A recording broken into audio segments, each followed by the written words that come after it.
The sound of furniture scraping across hardwood floors stopped me dead in my tracks. My house key hung suspended between my fingers as unfamiliar voices drifted through the front door. Someone was inside my home, my sanctuary, my inheritance, my last connection to my parents. I'm Angela, and until this moment, I thought I knew what betrayal felt like. The door creaked open to reveal stacks of cardboard boxes cluttering my normally pristine entryway. The scent of someone else's cooking, heavy with garlic and oregano, had already invaded the space where my mother's signature lavender potpourri used to reign. "Oh, Angela, you're home early," my husband Mark's cheerful voice carried from the kitchen, as if this was just another Tuesday evening. "Come help us get Mom and Dad settled in." My stomach dropped. Mom and Dad, his parents, Linda and Frank. Settled in. The words came out barely above a whisper. Linda emerged from my kitchen, my mother's kitchen, wearing an apron I'd never seen before, already looking far too comfortable. "Mark didn't tell you, our lease wasn't renewed, and we needed somewhere to stay while we figure things out."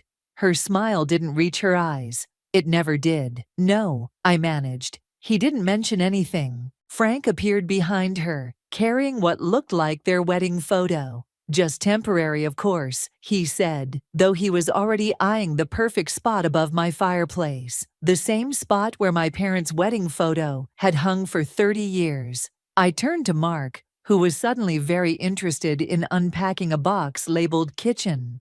"Can we talk?" "Privately." He followed me to the back porch, where I used to spend summers watching Mom tend her roses. The bushes were wild now, untamed since her passing 2 years ago. "They lost their apartment," Mark said, before I could speak. "The building's being converted to condos. They had nowhere else to go." "And you didn't think to discuss this with me first?" "They're my parents, Angela. What was I supposed to do? Consult your wife? Give me some warning? Anything besides ambushing me with new house guests?" "It's not an ambush. They need help." Linda's voice carried through the window. "Mark, honey, where should I put my good china? These cabinets are so cluttered." My hands clenched into fists. "That's my mother's china. We can make room," Mark said quickly. "It's just temporary, remember." But I saw it in his eyes. The same look he got whenever his parents needed something. That mixture of guilt and obligation that always ended with him choosing them over me. "How temporary?" I asked. "Just until they get back on their feet. A few months, maybe?" "A few months." The words echoed in my head as I watched Linda rearranging my kitchen through the window. Frank was already settled in my father's old armchair, remote in hand like he owned the place. "I teach online classes from home," I reminded him. "I need quiet, space, routine." "They'll respect that," Mark interrupted. But we both knew it was a lie. I felt it then, that first crack in the foundation of everything I'd built. This house was my anchor, my inheritance, the last piece of my parents I had left. And now it was being invaded, piece by piece, memory by memory. "I need some air," I said, already heading for the gate. "Angela, wait." But I was already walking, my phone in hand, texting my sister Sophie. "They're here. Mark let them move in," without asking. Her response was immediate. What the actual hell? What indeed? As I walked, Linda's calculating smile played on repeat in my mind. This wasn't just about needing a place to stay. I knew that look. She had plans.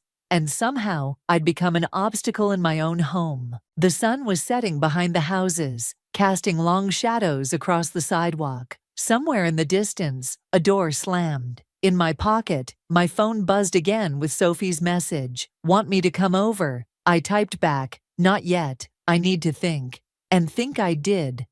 About every subtle dig, every backhanded compliment, every time Linda and Frank had tried to undermine my place in Mark's life.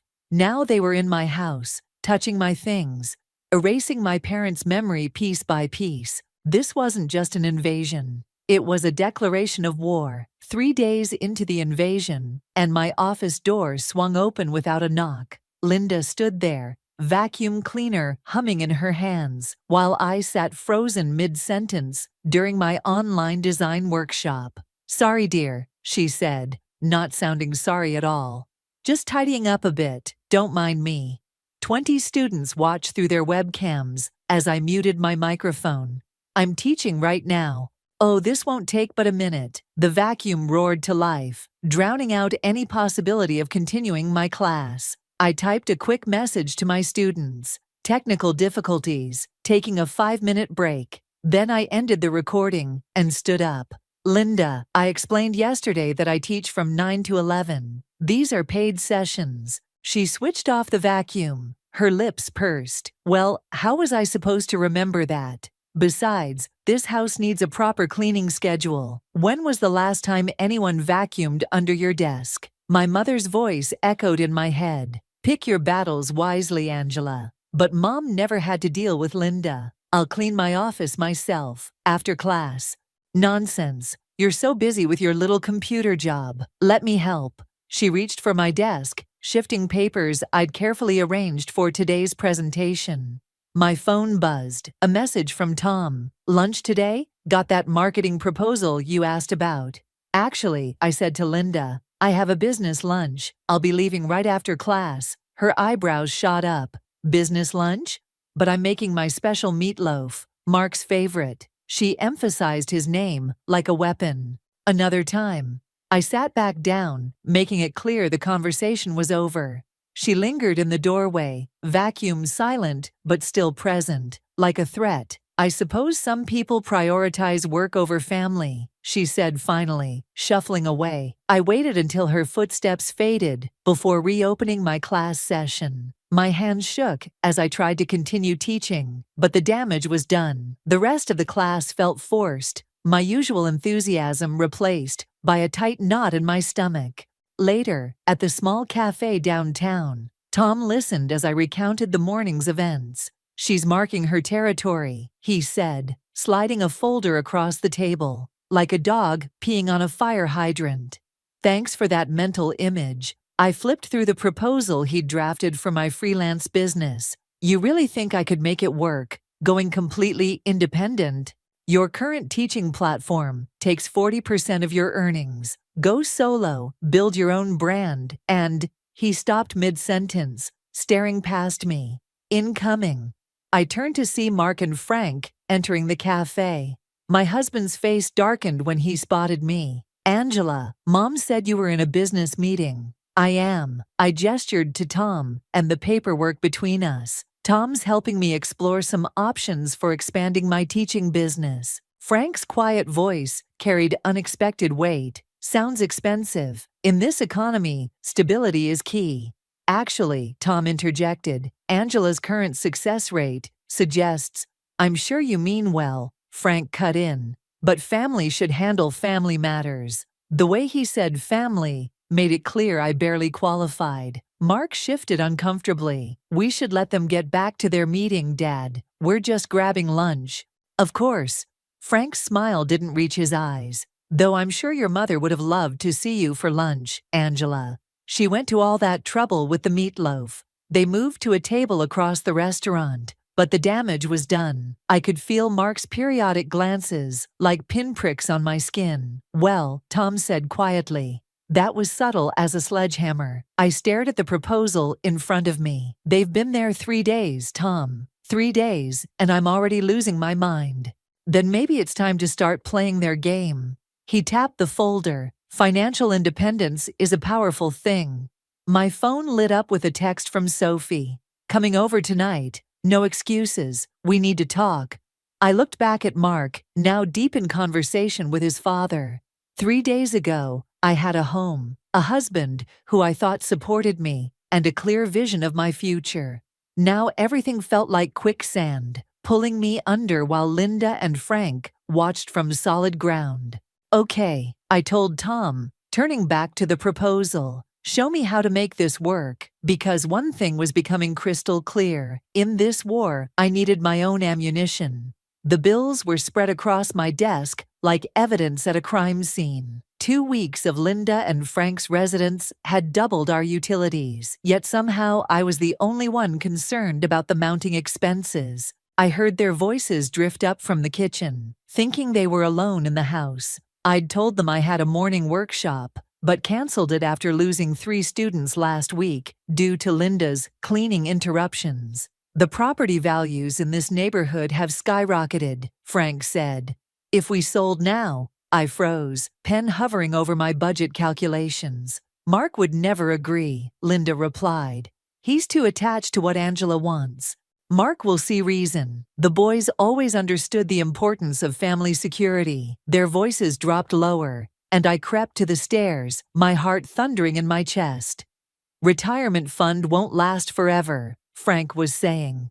This house is our best option. We just need to help them see it's for the best. Linda's tone carried that false sweetness I'd grown to hate. Angela's business isn't stable enough to maintain a property like this anyway. My phone buzzed, Sophie asking if we were still on for dinner. I typed back, "Come now, please." I waited until I heard them move to the back patio before descending the stairs. The kitchen counter held papers they'd left behind. Bank statements, property assessments, real estate listings. My hands shook as I snapped photos with my phone. The front door opened, and I nearly jumped out of my skin. Mark walked in, home early from work. "Hey," he said, frowning at my expression. "Everything okay?" Before I could answer, Linda bustled in from the patio. "Mark, perfect timing. Your father and I were just discussing some family matters." "Financial matters," I corrected, holding up their papers. "Care to explain why you're researching property values for my house?" The silence that followed felt like a noose tightening.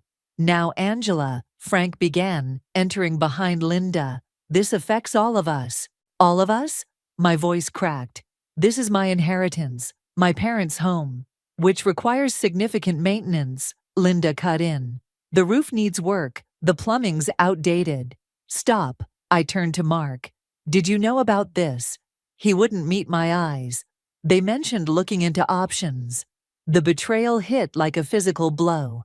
Sophie's arrival saved me from completely falling apart. "What's going on?" she asked, reading the room's tension. "Show her," I told Mark, shoving the papers at him. "Show her how your parents want to sell my home, out from under me." "That's not," Linda started, but Sophie cut her off. "Are you kidding me?" My sister's nursing scrubs still carried hospital antiseptic, but her rage was pure fire. 2 weeks? You've been here 2 weeks, and you're already plotting? "We're thinking of everyone's future," Frank insisted. "Everyone's future?" I laughed, a harsh sound that surprised even me. "You mean your future, your retirement, your security." "Angela," Mark reached for me, but I stepped back. Just don't. I gathered the papers, hands steadier than I expected. "I need some air." Sophie followed me onto the front porch, where I finally let out the breath I'd been holding. "I have proof now," I whispered, showing her the photos on my phone. "They're not just trying to take over my home. They want to take it away completely." "We should call Tom," Sophie said. "He'll know what legal options." The door opened behind us. Mark stepped out, looking lost. "Can we talk about this? Like you talked to me about your parents moving in?" I asked. "Or about them planning to sell my house?" "They're just exploring options," he repeated weakly. "Options." The word tasted bitter. "Here's an option. They can leave." "Angela, no." Something inside me hardened, like concrete setting.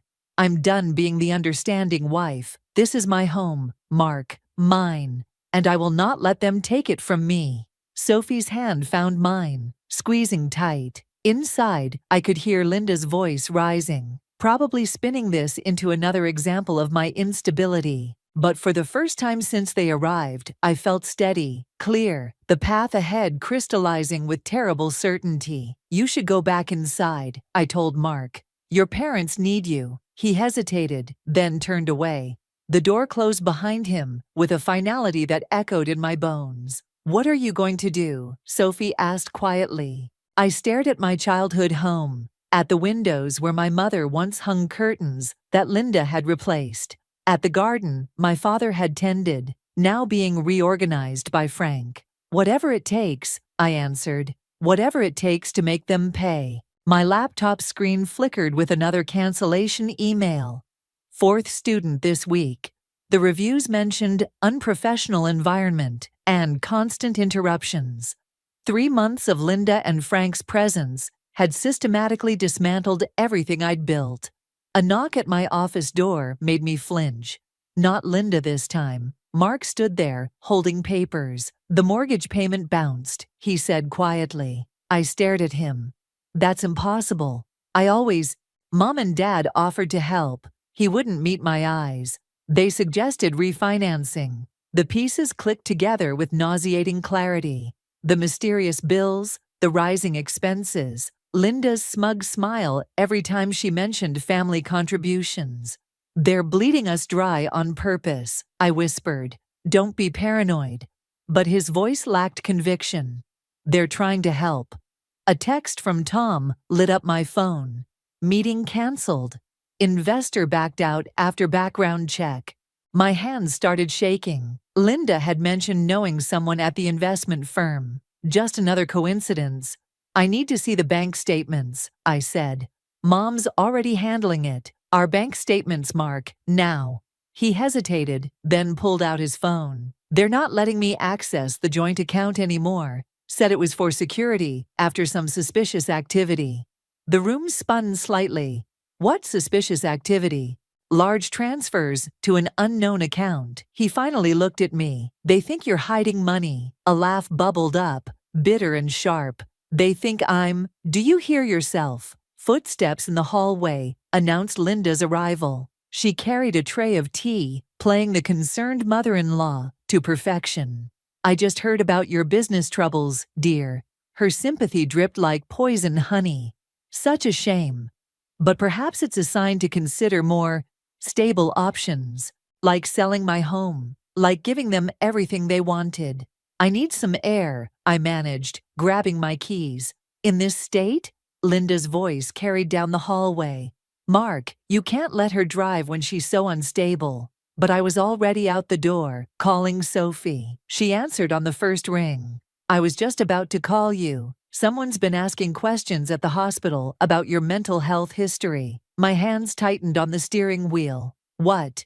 HR got a concerned call about my troubled sister, potentially affecting my job performance. She paused. The caller mentioned your recent erratic behavior and financial irregularities. I pulled into Tom's office parking lot, my vision blurring. He was waiting outside. They're destroying everything, I said as he approached. My business, my reputation. Your credit score too, he added grimly. I did some digging. Someone's been making inquiries, raising red flags, the kind that make investors nervous. They want me desperate. The realization felt like ice in my veins. Desperate enough to sell. Tom's expression hardened. There's more. I found something in the property records. Your parents' mortgage had a clause about maintaining family ownership. If you sell, the proceeds go to a trust, I finished. For future generations. Mom made sure of it. Which they'd know if they'd seen the full documents. He met my eyes. Angela, they're not just trying to force you out. They're trying to make you look incompetent enough for Mark to take control of the estate. My phone buzzed with a text from Mark. Come home. We need to talk about power of attorney. Something inside me shifted, like a key turning in a lock. I thought of Linda's careful manipulations, Frank's quiet pressure, Mark's willing blindness, 3 months of subtle degradation, of carefully orchestrated destruction. I need a lawyer, I said. Tom nodded. Already called one. But Angela, they're not going to stop. This kind of calculated attack. I know. I looked at my childhood home in the distance, where Linda and Frank were probably already planning their next move. That's why I'm going to beat them at their own game. How? I thought of every dismissive comment, every orchestrated failure, every piece of my life they'd systematically undermined. By letting them think they've won, I said, right before I take everything from them. My phone buzzed again. Sophie sending screenshots of the hospital inquiry. The caller's name made my blood run cold. Linda's sister, a psychiatric nurse with access to medical records. The game had changed. They weren't just trying to take my home anymore. They were trying to erase me completely. The neighborhood block party buzzed with conversation and laughter, but I could feel Linda's performance before I saw it. A cluster of my longtime neighbors gathered around her, their expressions shifting from concern to pity as they glanced my way. Of course we're worried, Linda's voice carried across the lawn. The erratic behavior, the financial troubles. Sometimes love means making hard decisions for family. My fingers tightened around my glass. Sophie appeared at my elbow, her face tight with anger. "She's telling everyone you're having a mental breakdown," she whispered. "That Mark might need to take over the estate for your own good." The glass nearly slipped from my hand as Frank approached our small group, playing his part perfectly. "Angela, perhaps you should sit down. You're looking rather unstable." "I'm fine." The words came out sharp enough to draw attention. "See what I mean?" Linda's stage whisper to our neighbor Jane carried clearly. "We're just trying to protect her from herself." Mark stood between his parents and me, saying nothing. Always saying nothing. "Actually," I said, my voice stronger than I felt, "I'd love to hear more about these concerns, Linda. Please, share them with everyone." The party chatter died down. Linda's smile flickered, but held. "This isn't the place, dear. We're just trying to help."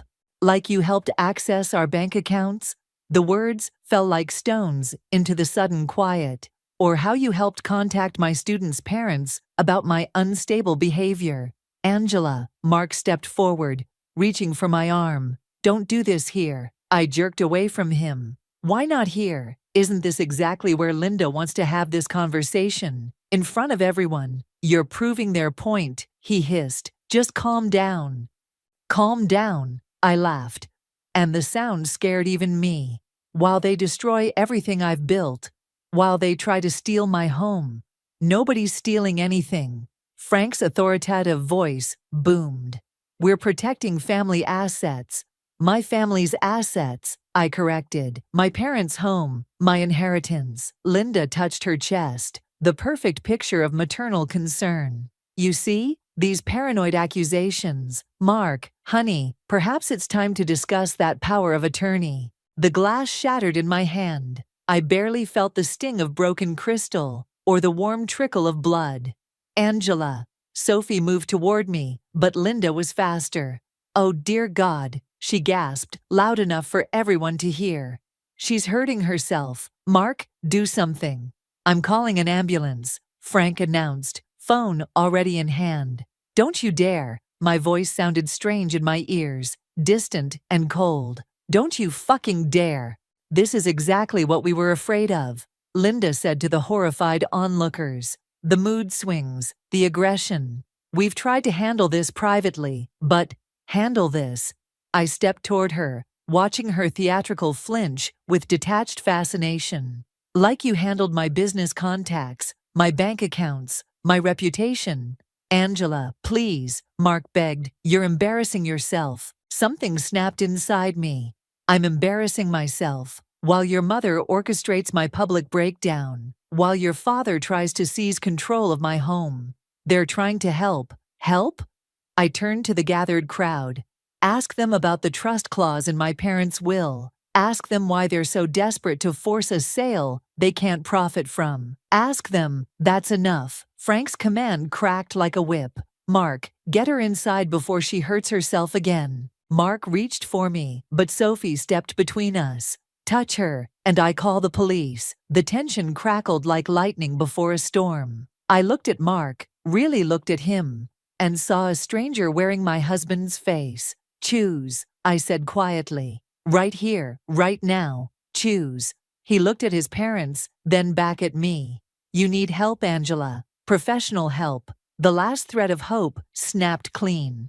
"Okay then." I pulled my wedding ring off, letting it fall into the grass. "I choose too." I walked away from the party, from the whispers and stares, from the ruins of my marriage. Behind me, I heard Linda's performance reach its crescendo. the concerned mother-in-law, watching her unstable daughter-in-law's public meltdown. But as I reached my car, I smiled, because Linda had finally overplayed her hand, and now I knew exactly how to destroy her. The restraining order arrived 3 days after the block party. I stared at the legal document, my hands trembling, as I read the allegations. Erratic behavior, threats of violence, emotional instability, all carefully documented by Linda, supported by witness statements from concerned neighbors. I wasn't allowed within 100 feet of my own home. "They can't do this," Sophie said, pacing my temporary room in Tom's guest house. "It's your house." "They already did." I watched through the window as rain pelted the glass. Linda's sister provided medical opinions about my deteriorating mental state. Frank's golf buddy judge signed the order. My phone buzzed. Another email from my remaining students' parents, withdrawing from my program. Linda's whisper campaign had worked perfectly. "The lawyer says we can fight it," Tom said from the doorway. "But it'll take time, money I no longer had access to, thanks to the emergency financial controls Mark had been granted. For my own protection, of course." "Angela?" Sophie's voice sounded distant. "What are you thinking?" I touched the window, tracing raindrops with my finger. "I'm thinking about Mom, how hard she fought to keep the house and the family, how I promised her." The doorbell interrupted my thoughts. Tom checked his security camera and swore softly. "It's Mark." My chest tightened. "I can't." "You don't have to." Sophie moved toward the door, but I caught her arm. "No, let him in. I need to hear what he has to say." Mark looked smaller somehow, standing in Tom's living room. The confident husband I'd known, replaced by this uncertain stranger. "They're worried about you," he started. "Worried enough to steal my home, my business, my life." He flinched. "Nobody's stealing anything. But after your behavior at the party." "My behavior?" The laugh that escaped me didn't sound entirely sane. Maybe Linda was right about me after all. "Tell me, Mark, how should I have behaved, while your mother systematically destroyed everything I care about?" "She's trying to help." "Help?" I stepped closer, watching him back away. "By having her sister fabricate mental health concerns, by turning my neighbors against me, by freezing my accounts." "You're not thinking clearly." I've never thought more clearly in my life. I pulled out my phone, showing him the photos I'd gathered, your parents' financial records, the calls they made to my students' parents, the conversations with real estate agents, every step of their plan to force me out. His face paled. "Where did you get those?" "Does it matter? What matters is what I'm going to do with them." "Angela, please." He reached for me, but I stepped back. "They're my parents. They're not perfect, but they're family," I finished. "And I'm not really, never was." "That's not fair." "Fair?" My voice cracked. "Was it fair when your mother convinced everyone I was having a mental breakdown? When your father used his connections to freeze my accounts? When you stood there and let them destroy me?" Silence stretched between us like a chasm. "What do you want?" he finally asked. "I want my home back. I want my life back. I want—" My voice caught. "I want the husband who promised to stand by me, not the coward who helped his parents tear me apart." "They're filing for divorce," he said quietly. "Dad's already drawn up the papers. Given your current state."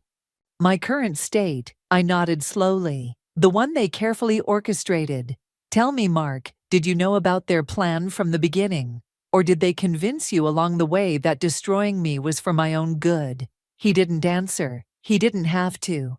"Get out, Angela. Get out before I give them real proof of my instability." After he left, I sat in the growing darkness, listening to the rain.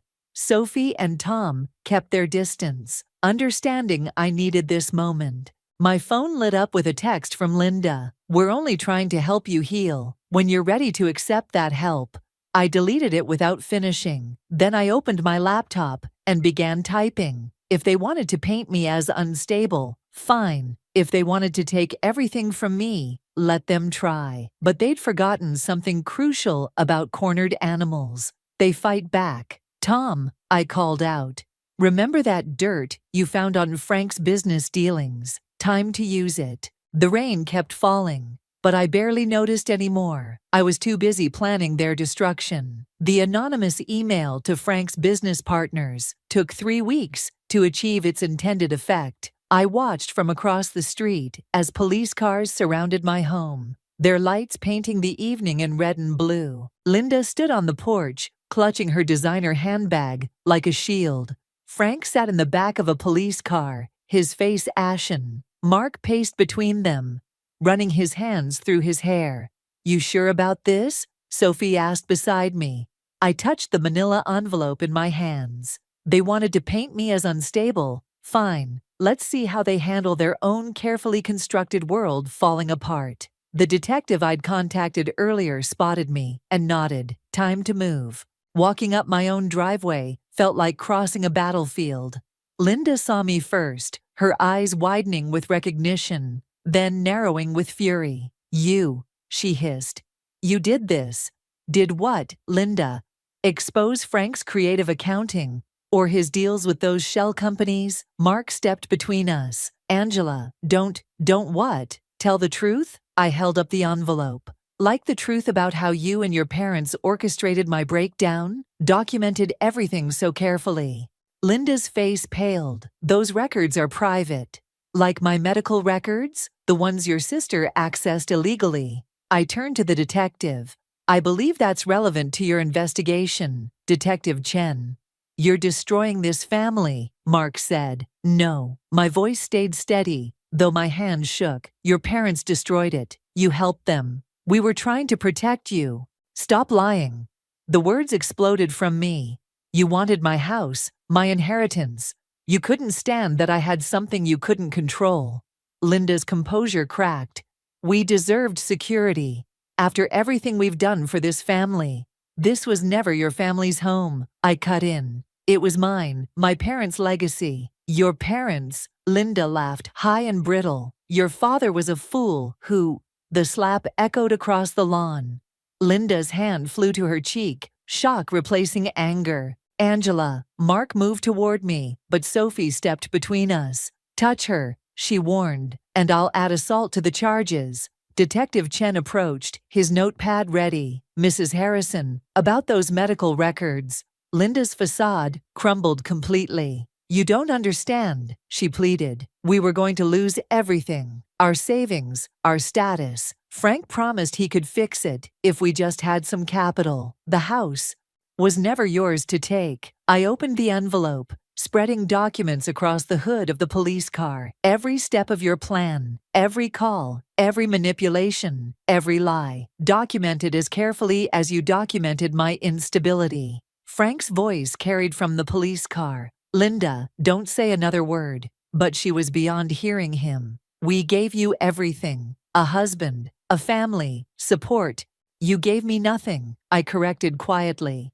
You always took. And now," I gestured to the police cars, the gathering neighbors, her crumbling world. "Now you lose everything. Please." Mark tried one last time.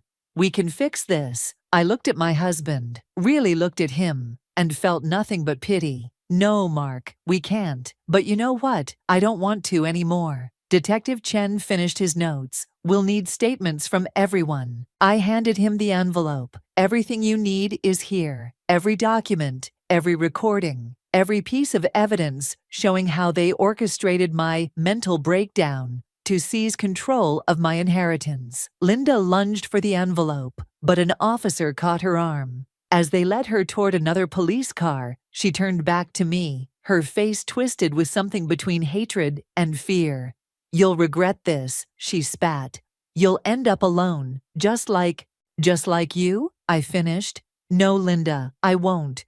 Because unlike you, I know the difference between having things and having people who truly care."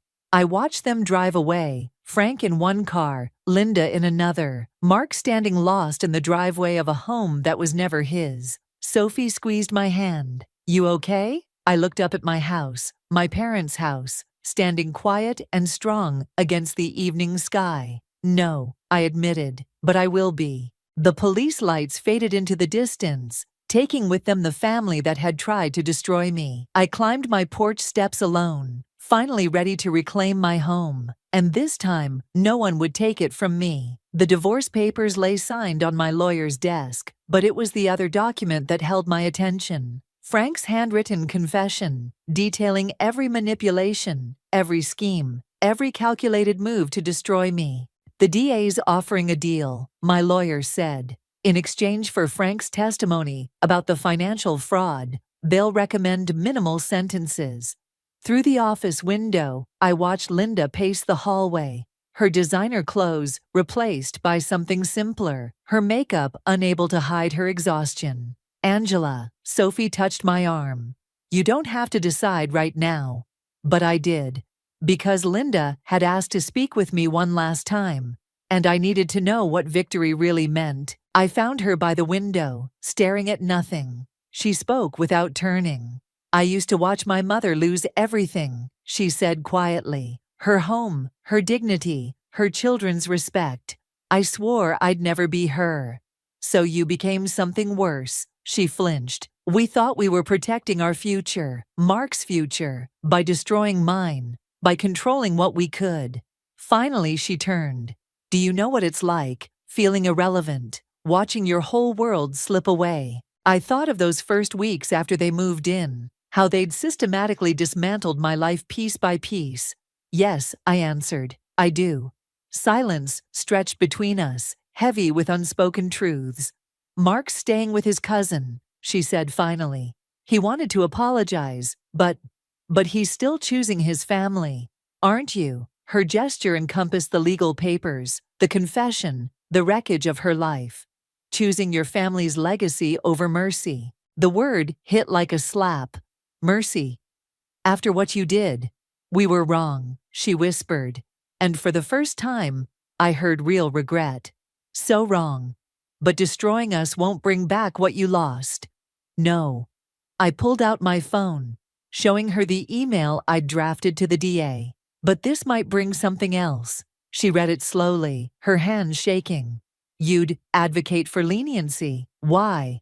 Because my mother taught me the difference between justice and vengeance. I took back the phone. And because I refuse to let your actions define who I become. The door opened. Frank stood there, looking older than I'd ever seen him. The house, he said roughly. We never told you why we really wanted it. Frank, don't, Linda started, but he continued. It reminded me of my childhood home. The one I lost when my father's business failed. I thought having it would fix everything broken inside me. He met my eyes. I was wrong. I thought of my own broken pieces, of how close I'd come to letting revenge reshape me into something unrecognizable. The DA's office will have my recommendation within the hour, I said. What happens after that is up to you. Linda stepped toward me, hand outstretched, but dropped it when I didn't move. Thank you, she whispered. Don't thank me. I gathered my papers. Just remember this moment the next time you try to take something that isn't yours. Outside, Sophie waited with Tom. You okay? I looked back at the building, where my almost in-laws faced the consequences of their choices, where my almost husband would soon learn of my decision. I kept waiting to feel satisfied, I admitted, to enjoy their downfall. But all I feel is free, Tom finished. And he was right. The weight of revenge had lifted, replaced by something lighter. Not forgiveness, never that, but perhaps understanding. That evening I sat in my mother's garden, watching the sunset paint the sky in colors she would have loved. The house stood quiet behind me, no longer haunted by Linda's presence or Frank's schemes. My phone buzzed with a message from Mark. I'm sorry for everything. I didn't respond. Some bridges, once burned, should stay ashes. Sophie brought out tea in Mom's old cups, the ones Linda had tried to replace. So what now? She asked. I touched the familiar brick of my home, feeling its strength, its history, its future. Now, I said, I rebuild. But this time, I choose who gets to be part of the foundation. The garden needed work. The roses had withered under Linda's care. But as I watched the last light fade, I knew they'd bloom again. Different, perhaps. changed by the shadow of what had happened here, but stronger for having survived the storm.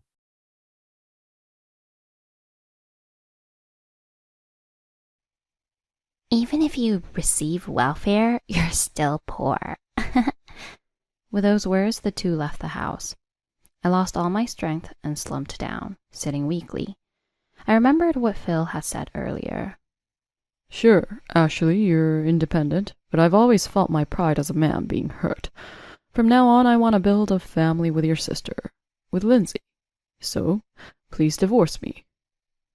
I felt like nothing mattered anymore, so I went ahead and signed the divorce papers to make it clear that I wanted out.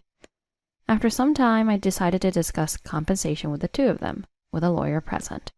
Shamelessly, my sister, who's not even related by blood, demanded a share of the assets. However, the lawyer burst out laughing and said, "Aren't you the one on welfare?" What?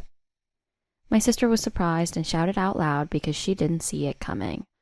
Right after that, when the lawyer placed the documents on the table, my sister's face turned pale. My name is Ashley Reed. My husband Phil and I have been married for 18 years. I am 45 years old, and Phil is 3 years younger at 42. We have a daughter, Rita, who is 17 years old and currently a high school sophomore. She's going to be taking those crucial exams next year to get into college. Phil and I met through work. I was working at a real estate company and Phil was working at a related company. We hit it off over something trivial and started going out privately frequently.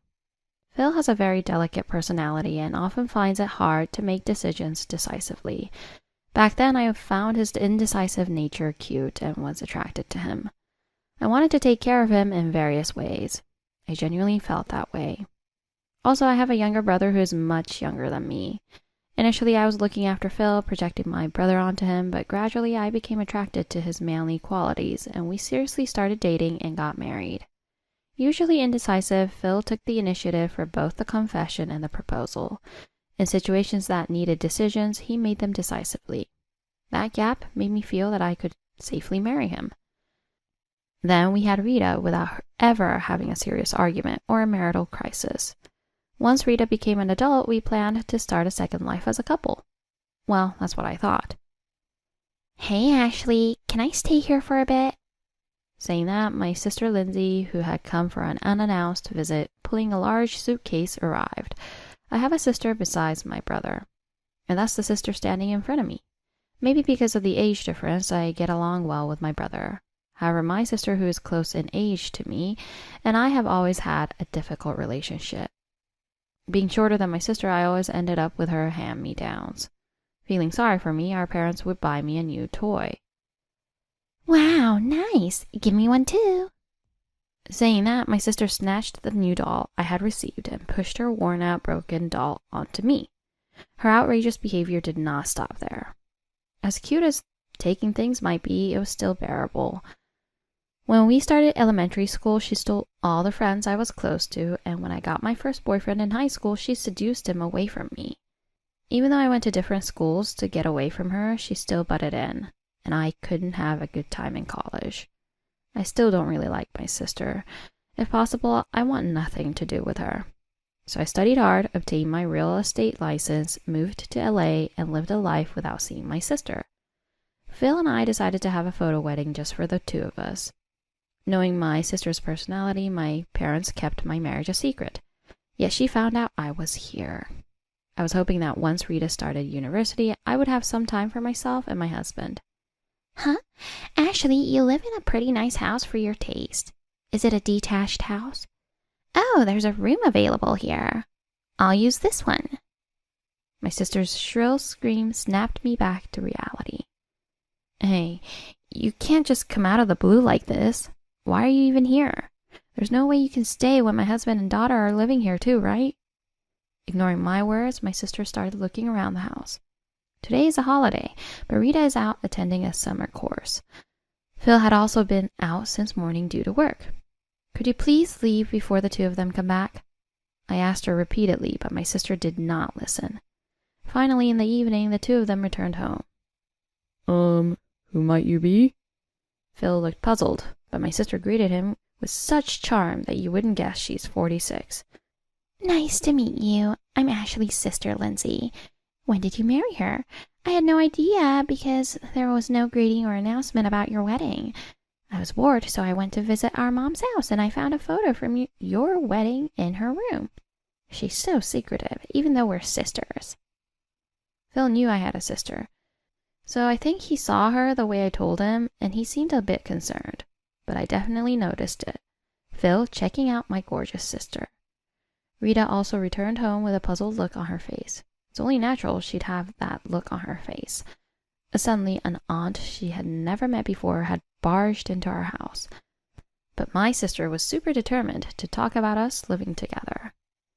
Ashley, I got fired, and it's tough to manage the rent and living expenses, so I'd like to stay here for a bit. Well, if it's just for a little while, why not? What? Not right now. Rita has important exams next year.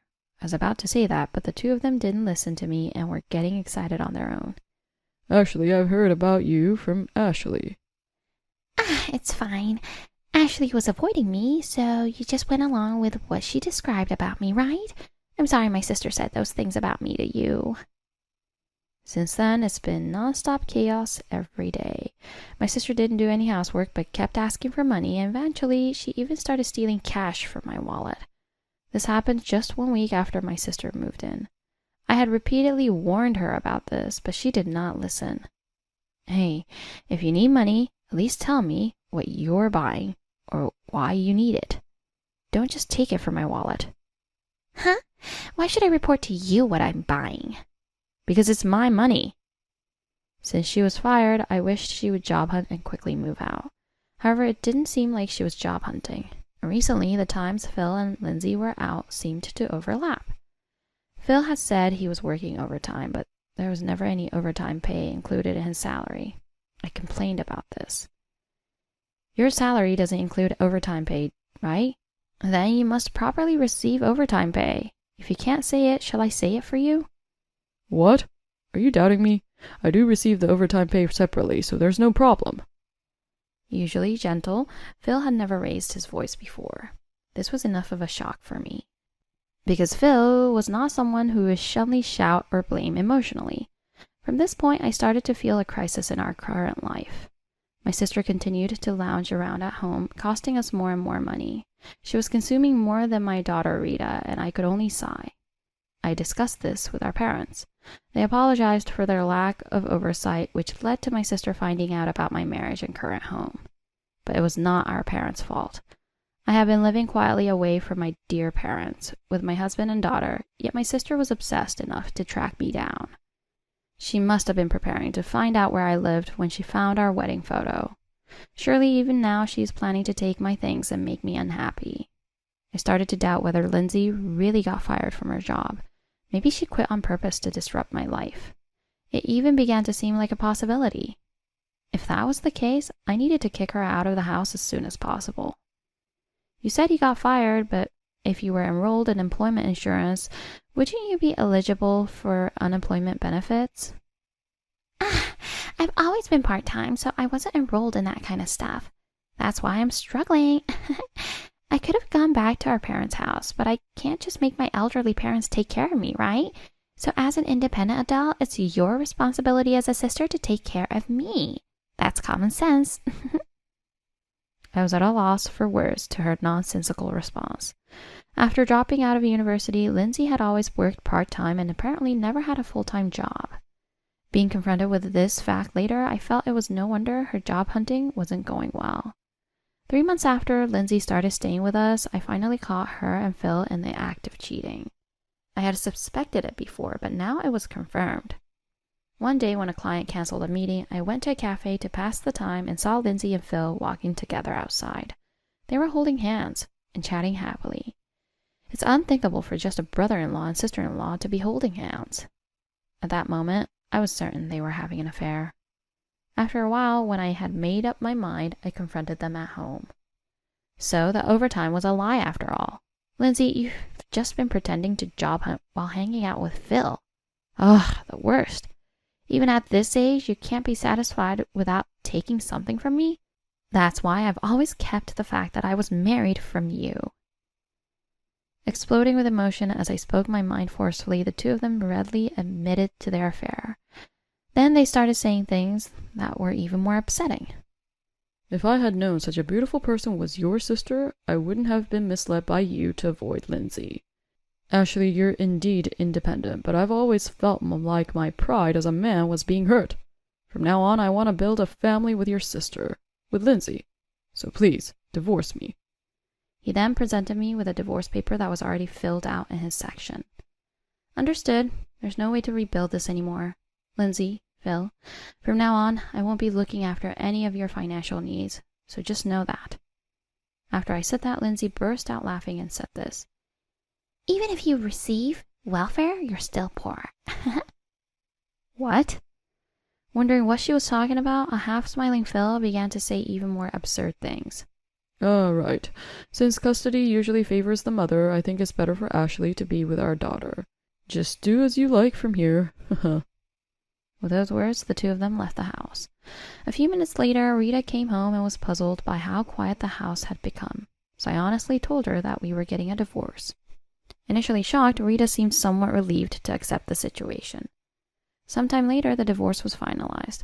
I decided to discuss compensation with them with a lawyer present. Shamelessly, Lindsay demanded a share of the assets. However, the lawyer burst out laughing and said, Aren't you the one on welfare? What? Caught off guard by the sudden turn of events, my sister made a startled outcry. Right after that, my sister turned pale when she saw the documents the lawyer had placed on the table. There isn't enough money between this couple to divide any assets. Shocked by those words, Lindsay looked back and forth between Phil and me. Of course, Phil was also surprised to hear that we almost had no assets. Anticipating this, I had taken certain actions right after witnessing Phil and Lindsay cheating. Therefore, between us, the couple, we only had a mere $12,000 in cash. For a couple that had been married for 18 years, this was hardly a believable amount. Hey, what's going on? You had a lot of savings, didn't you? Phil, completely unable to grasp what was happening, asked this in a panic. Watching him, I felt anger well up inside me. You really have no interest in Rita at all. Didn't we talk about this? I've been saving up for her education, but I thought I'd transfer it to her account now. You said to do as I like, so I transferred the money I had saved to Rita's account. Almost all of my savings are for education. You know this better than anyone, right? Rita is managing her money herself, and I even paid the gift tax to transfer it to her, so this is no longer considered a couple's savings. I mentioned it with a calm face, and Phil's complexion started to pale as he remembered the conversation. So, what makes up the $12,000? About 80% of it is what I think Phil has been hiding. At this, Phil looked at me as if wondering how I knew. You knew about it, and that's why you transferred your savings to Rita, considering the division of assets? You agreed to it. Remember, you signed the consent form yourself. With that, Phil became angry. I thought it was strange. Why would you ask for my agreement just to do that? Phil was visibly regretful as he scratched his head, but since he had signed it himself, he couldn't claim it back now. The lawyer had confirmed that since Phil had consented to the gift to Rita, it was no longer considered marital savings at that point. I didn't want the money I had been saving for Rita all this time to go to these two. That's why it considered a living trust. Hearing this, Lindsay looked stunned, but somehow managed to say to Phil, Hey, you said we had plenty of savings. Weren't we supposed to live a luxurious life together? Dividing $12,000 won't amount to much, will it? Why didn't you realize Ashley's intentions sooner? While turning pale, Lindsay blamed Phil, but Phil just looked away and kept silent. Phil had been earning little and had a lot of student loans, so he hadn't contributed much to living expenses for a while after we got married. However, this was under agreement. When Phil had discussed the difficulty of contributing to the living expenses, I had said, Understood. I'll handle all the living expenses, so could you please focus on saving as much money as possible for our retirement? That's why I had been covering all the living expenses for many years. I thought Phil had been able to save at least $1,000 a month, but when it came down to it, it was less than $10,000. He didn't have to pay living expenses, so saving should have been easy, but Phil had been wastefully spending without my knowledge. That must be it. I had accidentally seen his bank book left on his desk and discovered the savings amount, feeling betrayed. But perhaps he had been saving properly in another account. That faint hope was also betrayed, but now that we were divorced, it didn't matter anymore. Lindsay was finally understanding the gravity of the situation and was visibly shaken, desperately trying to think of what to do next, but apparently coming up with nothing. Knowing that the cash available for division was only $12,000 and seeing Lindsay confused, I decided to tell her more of the truth. I looked at Phil and said, "I debated whether to say this, but Phil, you're planning to quit your job, aren't you?" Then Phil, who had been avoiding eye contact and keeping silent, suddenly met my gaze. Visibly flustered, Phil moved his eyes left and right as he shouted, "How do you know I'm planning to quit my job? I haven't told anyone but the boss yet." I thought so when I saw the details.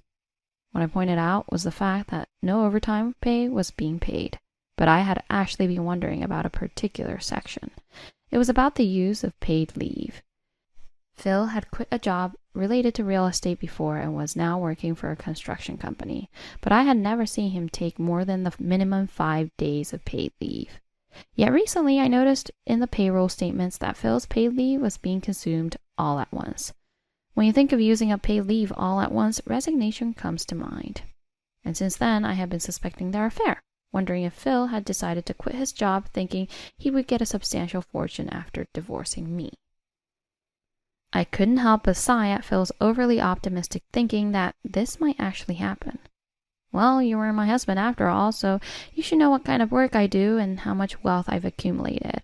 To think you cheat and even choose to quit your job based on that? You really don't think ahead, do you? As I said this, Phil's face turned red. The lawyer's remark to Lindsay about being on welfare meant that the two of them being unemployed together would end up in that situation unless they worked. Lindsay seemed panicked by this further truth, but then she seemed to realize something and exclaimed, "Wait a minute. If you alone can cover Rita's college expenses and living costs, there must be something fishy going on." "Got it. You're hiding assets, aren't you? That must be it. Come on, confess already." Hearing my sister's words, Phil seemed to have a realization as well. "That's right, Lindsay. Actually, Ashley owns a lot of real estate, and we need to divide that as assets." "Close call. Almost got tricked. Real estate is a significant asset, and we need to split it evenly between us. You've been acting all high and mighty, but you're being sneaky and cheap too." Watching the two of them laugh about this, I was dumbfounded. Eventually, the lawyer couldn't hold back a chuckle. At that moment, the tension in the air tightened. The lawyer cleared her throat and began to explain the facts calmly.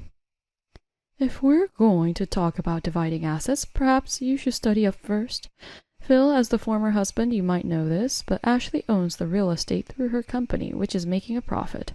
A corporation and an individual are separate entities. Ashley's company is her separate property, and it cannot be divided as marital assets." Convinced by the professional's explanation, the two turned bright red and froze. The lawyer continued. "As for assets that can be considered, typical ones include cars, houses, and cash savings.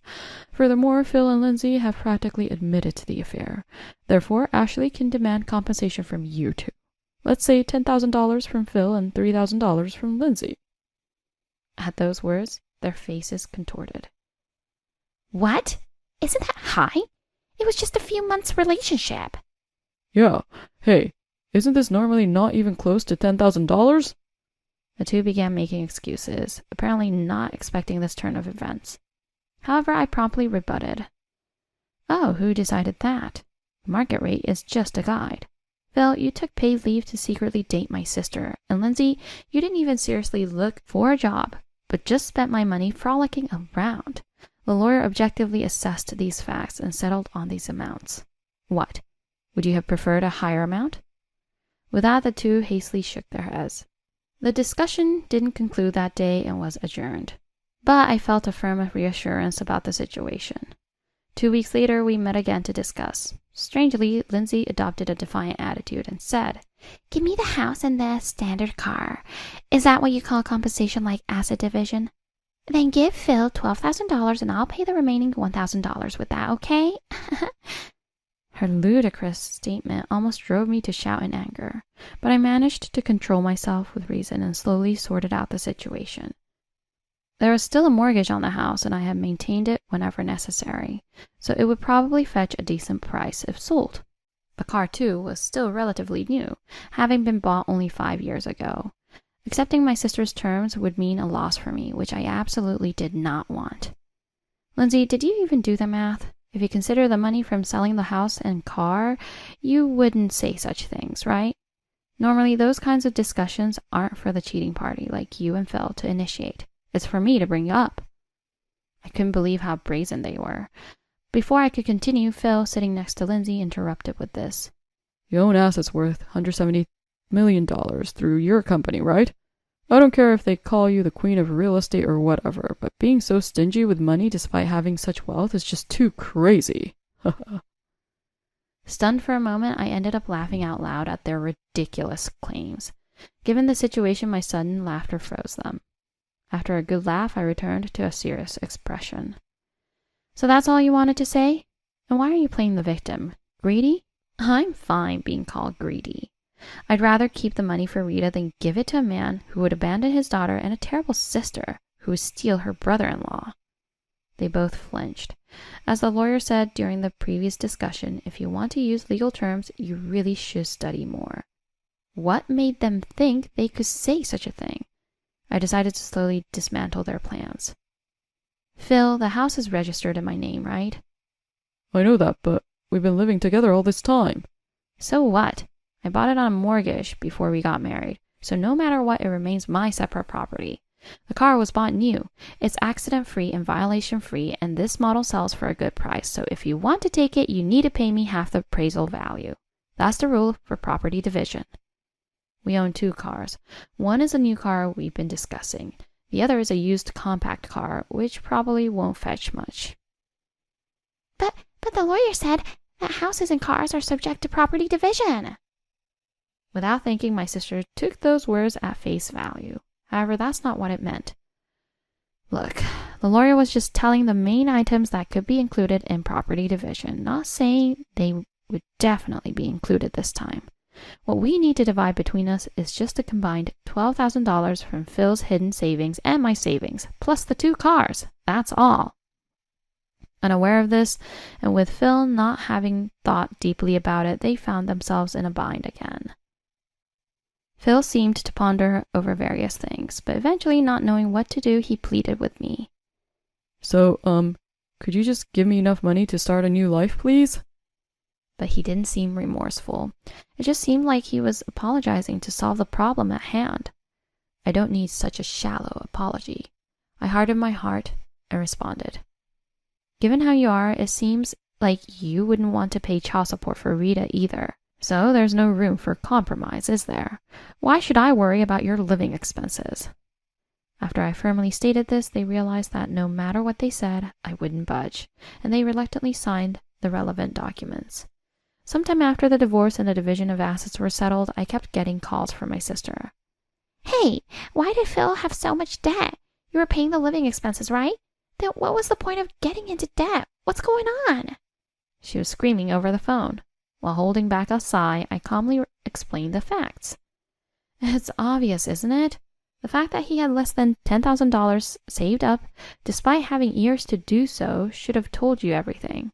Does it mean he was making big purchases or had set up car loans? Something like that?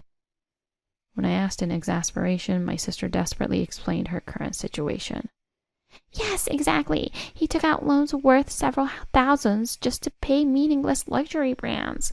And then the credit card payments turned into a nightmare because they were set to revolving credit without knowing. When we looked into it, this guy was just a dangerous debtor. How could you saddle me with such a person? Well, you didn't get saddled with him. You stole him from me. I retorted with a half smile, and my sister fell silent. It seems Phil has been incurring debts even without my knowledge. Now I'm getting several collection letters. He had hidden it while we were together, but probably let his guard down after changing addresses. Or, maybe being Phil, he got too caught up in his new life and forgot to hide it. Oh, there's one more thing I didn't tell you, Lindsay. What now? She was completely terrified, but I had remembered something upon hearing about the debts. Phil mentioned he was in construction, but it's really just his own one-man show.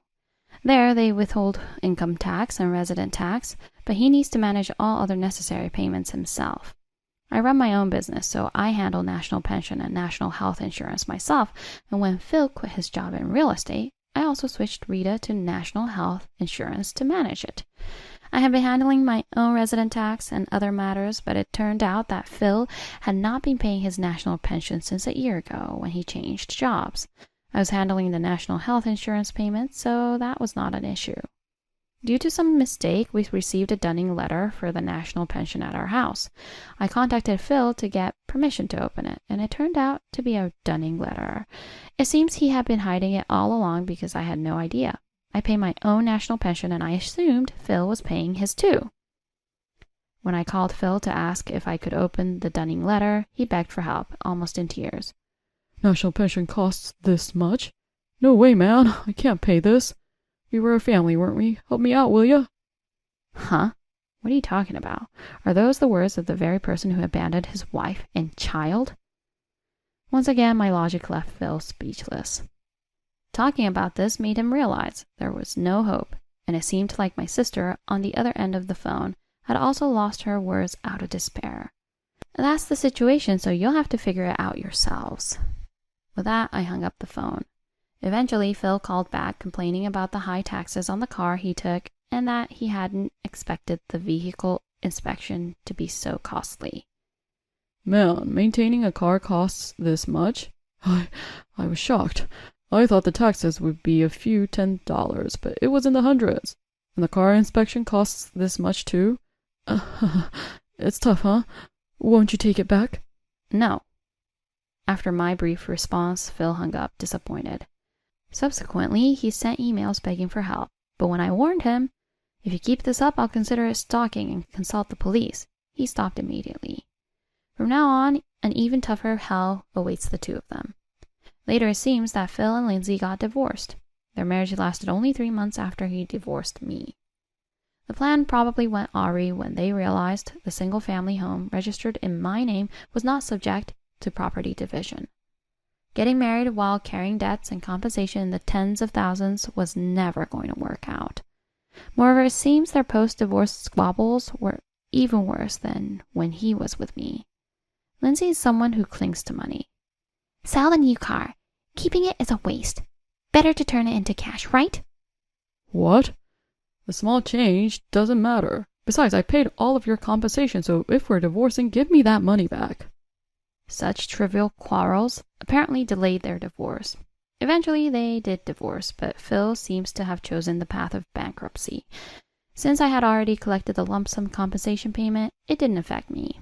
However, now Phil was unemployed, penniless, and ultimately became homeless. Of course, having said he would quit his job, he couldn't take back his words and left the company. His unnecessary pride prevented him from applying for welfare. Now he's probably living a miserable life, begging like a beggar. Divine retribution has struck Lindsay.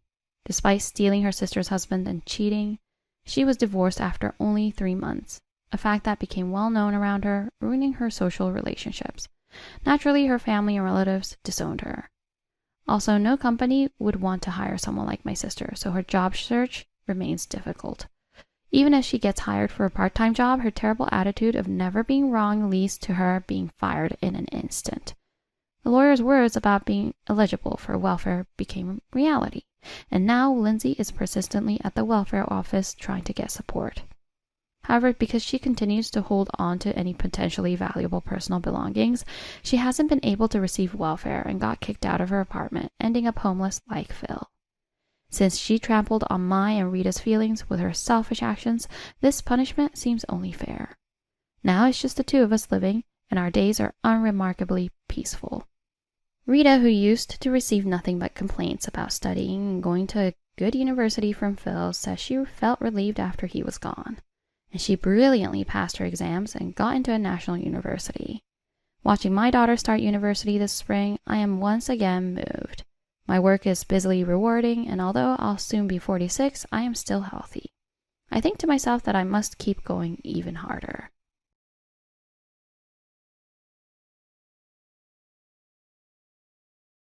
I sold it for $400,000, so I'm going abroad on a trip with my lover. Hearing Nick's unusually cheerful voice, I instinctively asked, "What?" He called during his hospital stay and said, "I sold the house for $400,000. I thought, what does that mean? That house was the precious one I took over from my father. And to openly declare having a lover, that's insane." "What do you mean?" "You sold the house, but what about Sarah?" When I mentioned our daughter's name, Nick scoffed and said, "Humph. That brat. I've always found her annoying. She has an attitude of making light of grown-ups. Of course, I'm leaving her behind." What a thing to say about his own daughter. I felt like I was going crazy with anger and shock at him declaring he sold our house and was fleeing with his lover. Somehow I must stop Nick. Even if he says he sold the house, it can't be handed over that quickly. I must stop him somehow. My name is Angela Hansen. I'm a 39-year-old homemaker. I wish I could say I live happily with my husband, Nick, 1 year older than me, and our 9-year-old daughter, Sarah, but that's far from the truth with Nick. Since we got married, his personality has gradually twisted. And I suspect he has been cheating for about a year now. I have no proof, so I haven't been able to do anything. But Nick hasn't been trying very hard to hide his infidelity. Nick works at an auto parts factory and goes out drinking somewhere 4 or 5 days a week after work. While it could be with his coworkers, he didn't go out nearly as often until a year ago. Moreover, when he comes home, I can smell a unique perfume on him. And he has been preparing expensive bags and shoes that I've never seen before. Of course, he doesn't give them to me, and he just takes the presents and goes out. I'm too scared to confront him about his cheating. So I haven't been able to take any action until I have proof. The Nick I first met seems like a completely different person. Nick and I met 10 years ago, and after dating for a year, we got married. I was attracted to his kind and gentlemanly demeanor, and before I knew it, I had fallen in love. He proposed to me on our 1-year dating anniversary, and we registered our marriage. And soon our daughter Sarah was born. From the outside, it seemed like a very happy marriage. Yet why has it come to this? It all started when Sarah was about 1 year old. As she turned 1 and became more active, moving around and rummaging through things in the house, parenting became even more challenging. I was a full-time homemaker and took care of her all day. But sometimes I couldn't manage alone, and I started asking Nick, who was tired from work, to help with baths and meals. At first, perhaps because he had a sense of being a father, he cooperated with the childcare as I asked, but as it continued every day, he gradually began to dislike it and stopped wanting to be involved. "I've been thinking this, but this is your job, right? You're a stay-at-home mom. So you should be able to handle the childcare alone. Why does a tired me have to help you?"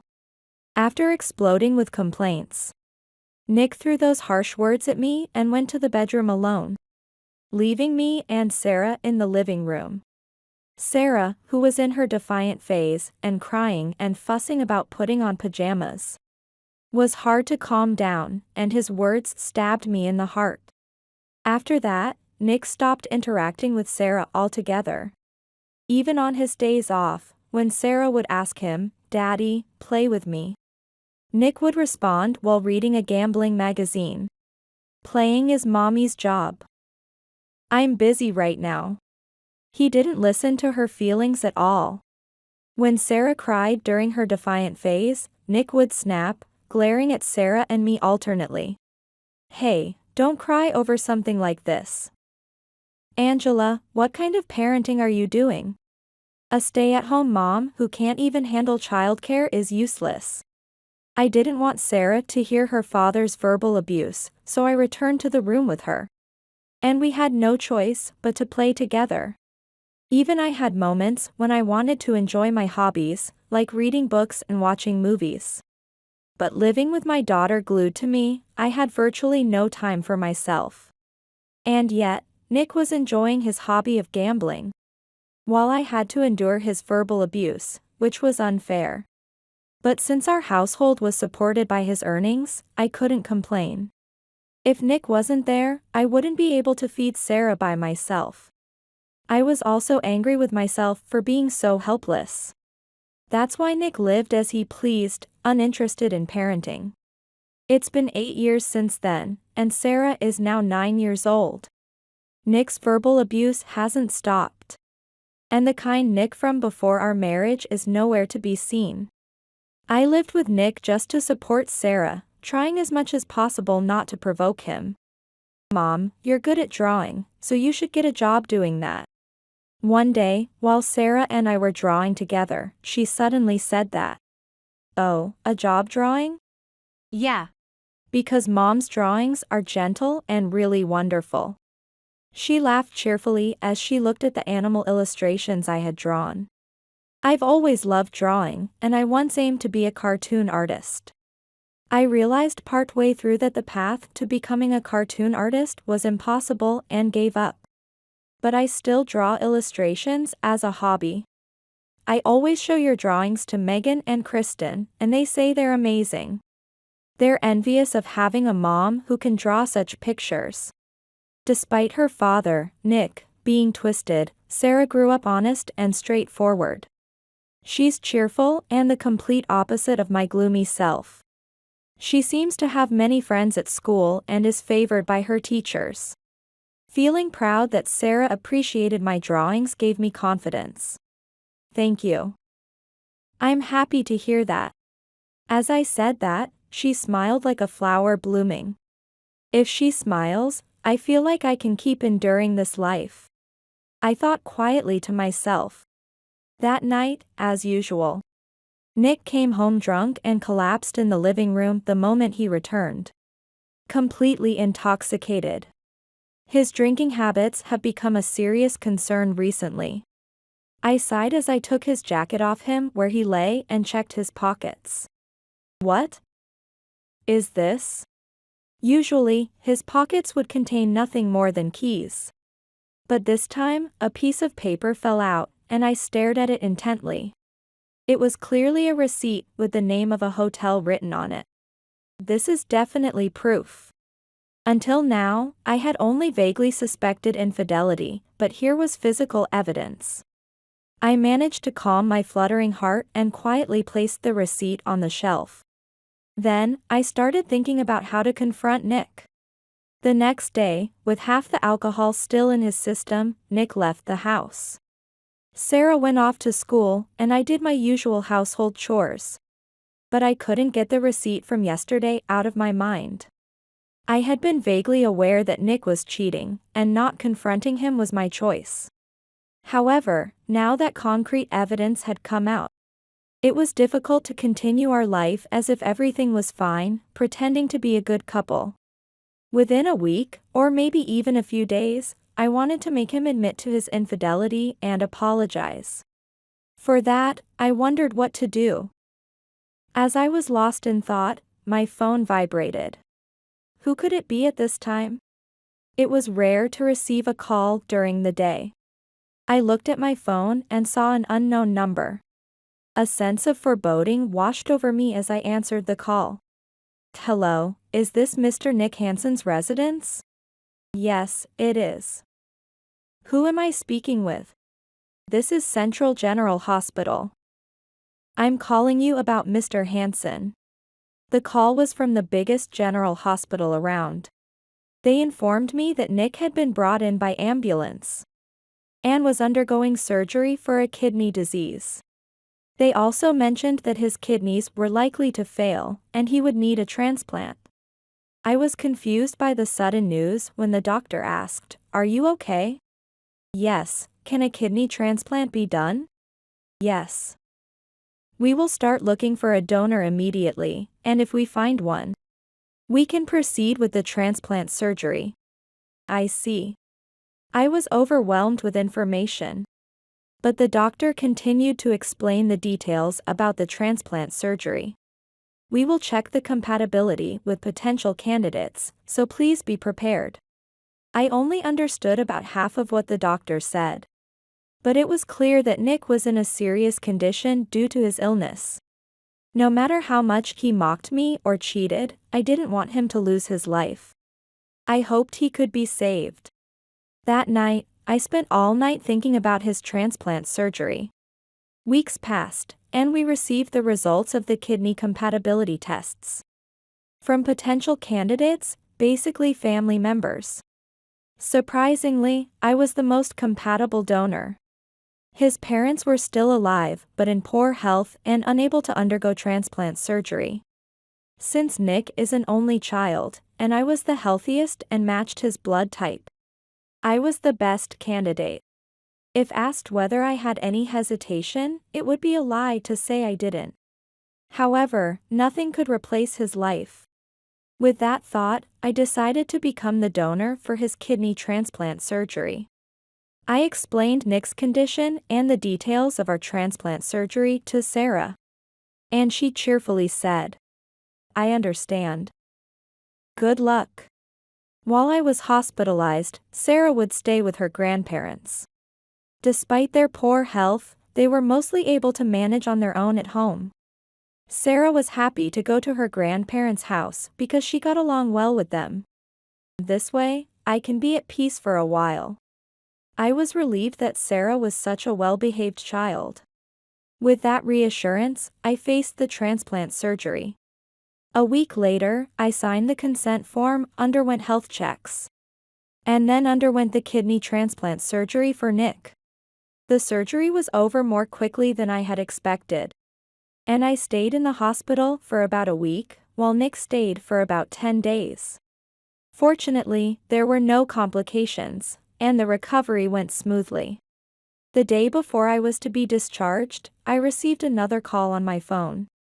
Wondering who it could be this time, I answered to hear a familiar voice suddenly say, "It's me."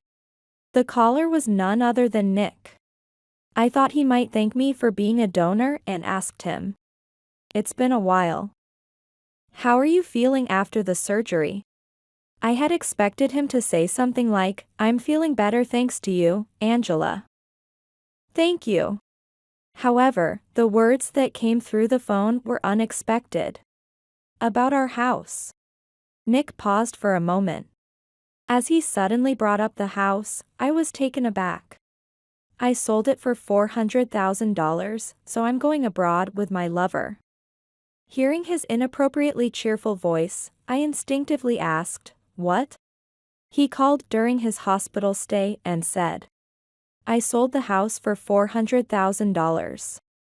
I thought, what does that mean? That house was the precious one I took over from my father. And to openly declare having a lover, that's insane." "What do you mean?" "You sold the house, but what about Sarah?" When I mentioned our daughter's name, Nick scoffed and said, "Humph. That brat. I've always found her annoying. She has an attitude of making light of grown-ups. Of course, I'm leaving her behind." What a thing to say about his own daughter. I felt like I was going crazy with anger and shock at him declaring he sold our house and was fleeing with his lover. Somehow I must stop Nick. Even if he says he sold the house, it can't be handed over that quickly. I must stop him somehow. After saying he sold the house and was going abroad with his lover, the call was abruptly cut off. I sat, bewildered, trying to make sense of what had happened. But no matter how much I thought about it, I couldn't believe that Nick had suddenly sold our house, especially while we were hospitalized. Due to the shock, my condition worsened, and my hospital stay was extended. In my despair, I could do nothing but lie in bed alone, brooding over what would happen next. For now, I should call my daughter. If the house was gone, Sarah and I would have nowhere to return to. It was infuriating that Nick had boldly declared he had a lover. But what concerned me most was Sarah. I called my in-laws home, and my mother-in-law answered. She quickly handed the phone to Sarah. Hello, Sarah? I'm sorry, it looks like my hospital stay has been extended. Are you okay? Are you feeling lonely? And I heard from your father that he sold our house. We've lost our place to return to. Worried about her, I fired questions rapidly. Then she replied cheerfully. Mom, it's okay. I've taken care of it. What? I didn't understand what Sarah meant by she had taken care of it, and I was puzzled. Dad said he asked his lover to sell the house, but actually, Grandma and Grandpa. Sarah told me in detail about what had happened while I was hospitalized. I was astonished to hear that. Unexpected developments had unfolded without my knowledge. So Mom, just rest easy. I'm fine. Thank you. Encouraged by Sarah's responsible words, I was finally able to calm down a bit. However, if Sarah's story was true, I wondered what was happening now with Nick and his lover. I was curious, but I told myself that resting was more important and went to sleep. 3 days later, after I had fully recovered, I was discharged from the hospital and headed to my in-laws' house. Mom, welcome back. Sarah ran towards me with a happy face. Behind her, my mother-in-law squinted her eyes with a smile. That Nick really did something outrageous. I'm sorry, Angela. My father-in-law apologized to me with a stern face. With such wonderful parents, how could Nick have turned out so twisted? No, it's my fault for not speaking up and just following along all this time. You don't need to apologize to me. Thank you. Actually, Angela, there's something I want to tell you. Yes? What is it? I sat down in front of my in-laws, and Sarah and I listened to what they had to say. Although their story surprised me again, my mother-in-law's strong encouragement that we won't let Nick have his way reassured me. Then, on our way home, I saw a familiar face and an unknown woman arguing embarrassingly with a real estate agent in front of an office. It was unmistakably Nick. And the woman with him had to be his lover. He was in a tracksuit with messy hair. And his lover was wearing a short skirt with one high heel and no makeup. Hey, do something. What do you mean the house isn't sold? Right. What about my $400,000? Well, I can't do much. The buyer canceled the purchase last night, so the contract is now void.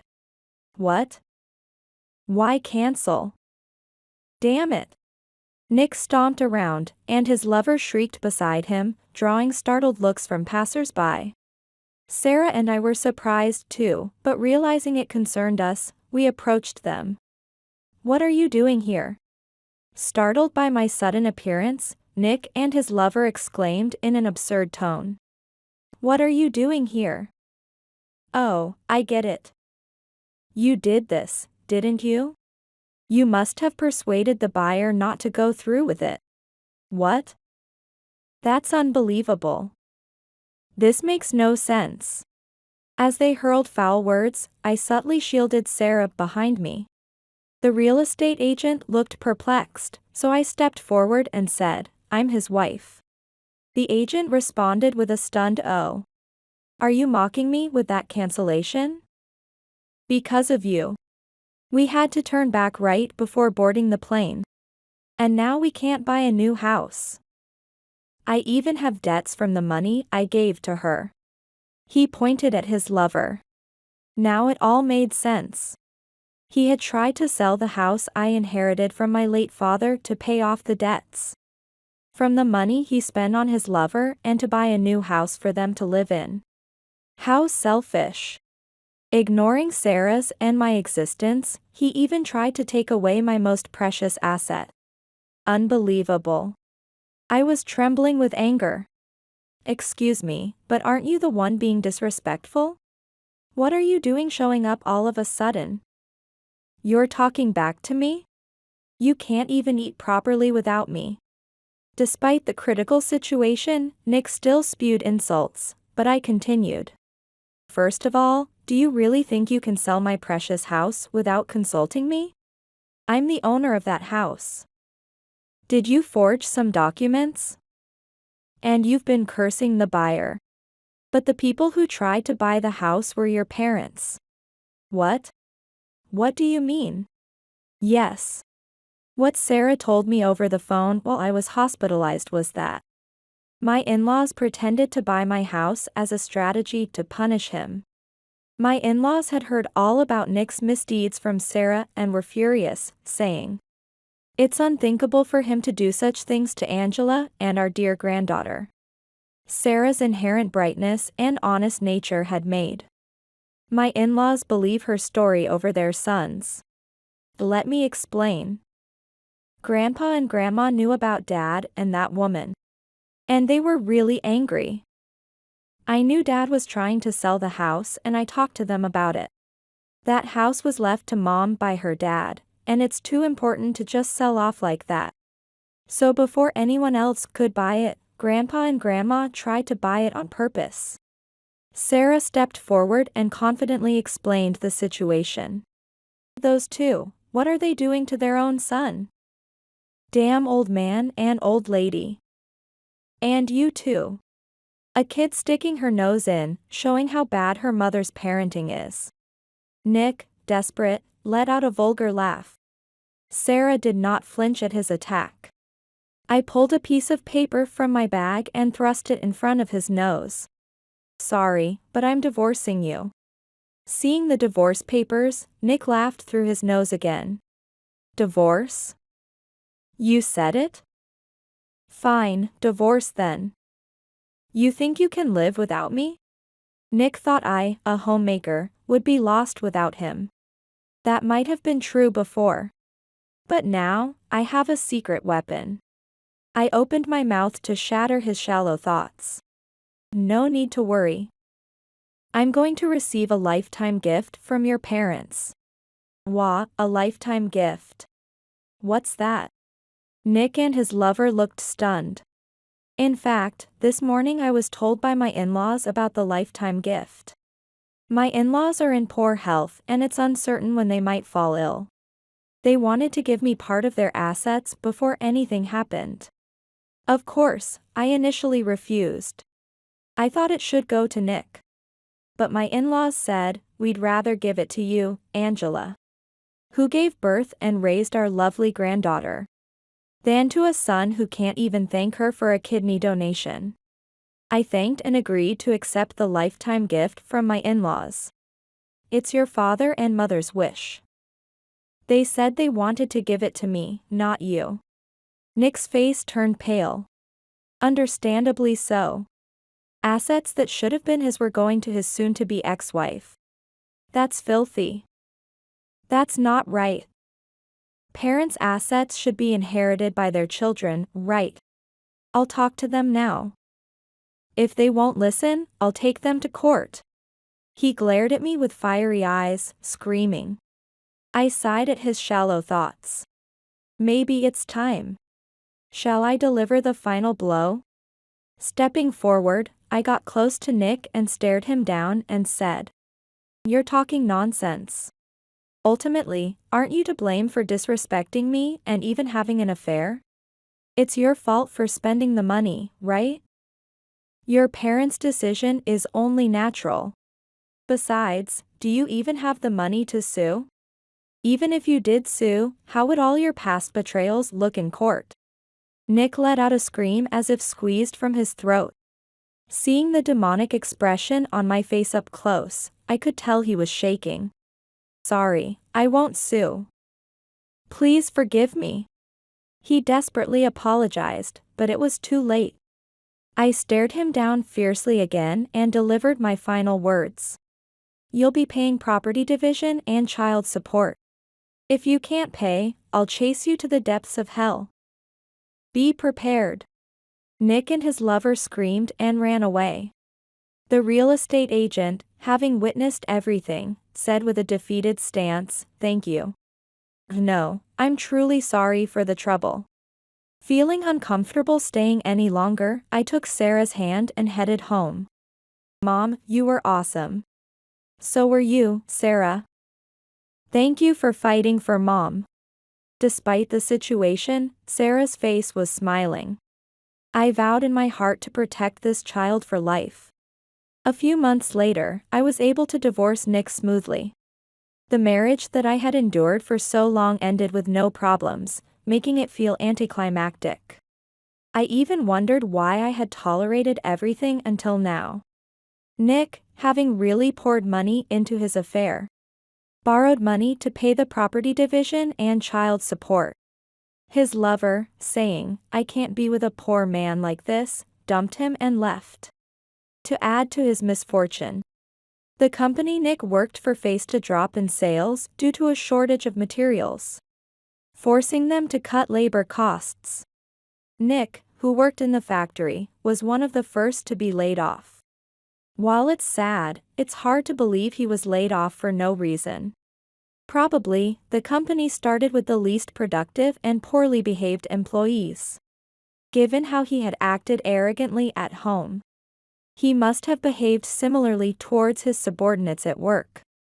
Now, having lost his job, lover, and wife, Nick is just scraping by with part-time work. He has no motivation to look for a new job, settling into a life of working and resting as he pleases, which must be bleak and stagnant. But I had no sympathy left. I had done all I could by giving a part of my kidney to Nick. Still, he scorned me, and it seemed like karma had finally caught up with him. He'd better sweat to pay off his debts now. Meanwhile, making a living from the assets that I inherited from my in-laws, I started working on illustrations, spurred by Sarah's compliment that I was good at drawing. Orders are still few, but my clients say my work is meticulous and skillful. I'm determined to increase my clientele and raise Sarah proudly.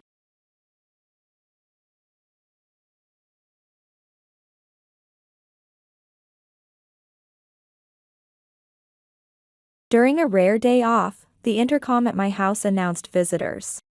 Standing there were Matt, looking in a foul mood, and Sarah, who appeared unwell. I was speechless, more by Sarah's appearance than their sudden visit. Her complexion was as pale as if drained of blood, and her skin was rough and tattered. What on earth had happened to her? What's the meaning of this? Hearing this, Matt snorted. He then put both hands in his pockets and answered with a disrespectful demeanor. It's simple. She says she's unwell and hardly does any housework. Ignoring my shocked expression, Matt continued to complain. I'm in a crucial phase of starting a business. Having someone who can't even control her own health or help out is just a nuisance. I felt my anger rising. It had been a while since I felt such intense anger. I confronted Matt, asking if he realized what he was saying.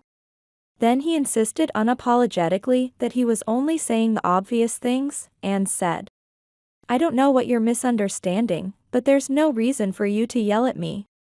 Useless, fat people are a nuisance. Take responsibility for her, you parents."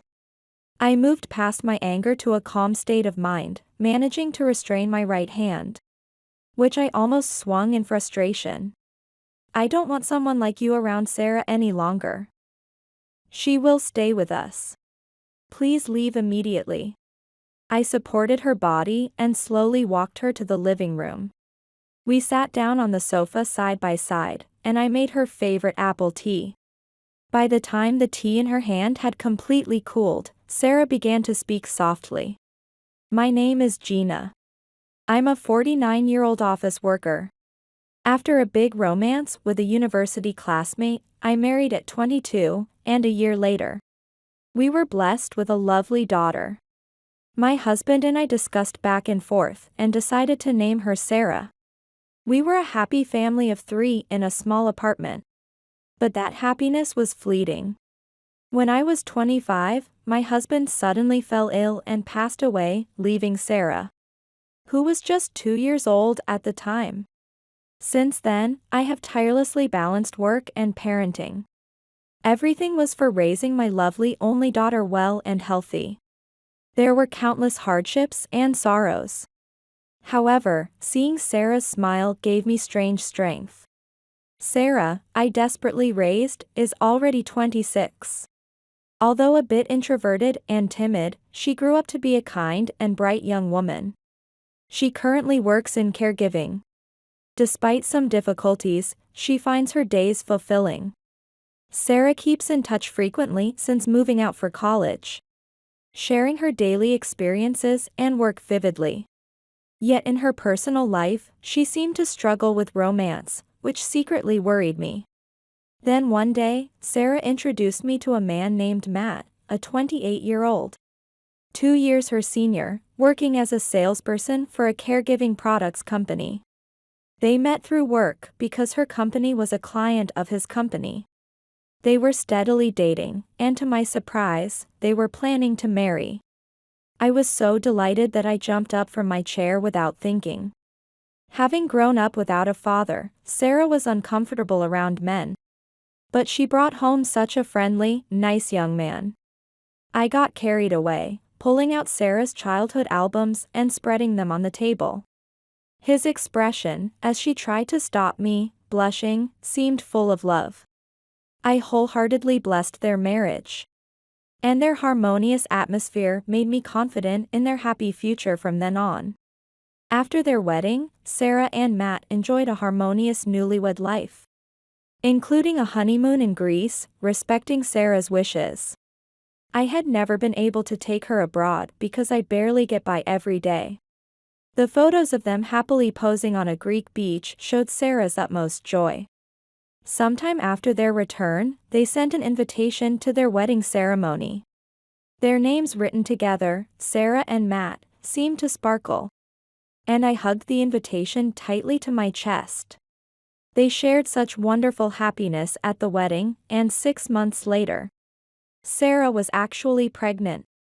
Surprisingly, it was Matt who called to inform me of her pregnancy, joyfully telling me that he had just learned about it from Sarah. It was a day when a little shadow was added to the bright future I had envisioned for them. Sarah's baby was growing well, and she was soon approaching her due date. However, as her pregnancy progressed, so did the demands of my job, and I found it difficult to visit her. When I apologized over the phone, she would laugh brightly and assure me it was okay. But I knew that even daily life can be challenging for a pregnant woman. I spent my days consumed with worry and frustration. As these days continued, I finally found a moment to breathe. During one of my rare days off, I thought of visiting Sarah when the intercom signaled visitors. Wondering if a package was due, I opened the front door and gasped in surprise.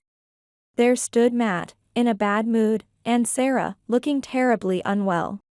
I lost words again at the sight of the two, especially Sarah's pallid, rough complexion and unkempt hair. What on earth had happened to Sarah? I quickly supported her into the house, sitting her on the sunlit chair in the kitchen to warm her chilled body. Matt, who should have been concerned, didn't move to help. Facing Matt, I couldn't help but ask sternly, "What's the meaning of this?" Hearing this, Matt snorted. He then put both hands in his pockets and answered with a disrespectful demeanor. "It's simple. She says she's unwell and hardly does any housework." I couldn't quite understand what Matt was saying. Ignoring my shocked expression, Matt continued to complain. "I'm in a crucial phase of starting a business. Having someone who can't even control her own health or help out is just a nuisance." I felt my anger rising. It had been a while since I felt such intense anger. I confronted Matt, asking if he realized what he was saying.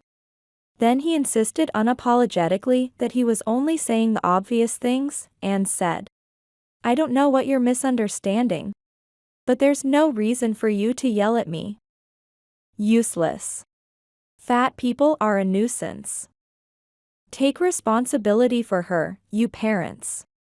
I moved past my anger to a calm state of mind, managing to restrain my right hand, which I almost swung in frustration. I embraced Sarah protectively and said to Matt forcefully, "I don't want someone like you around Sarah any longer.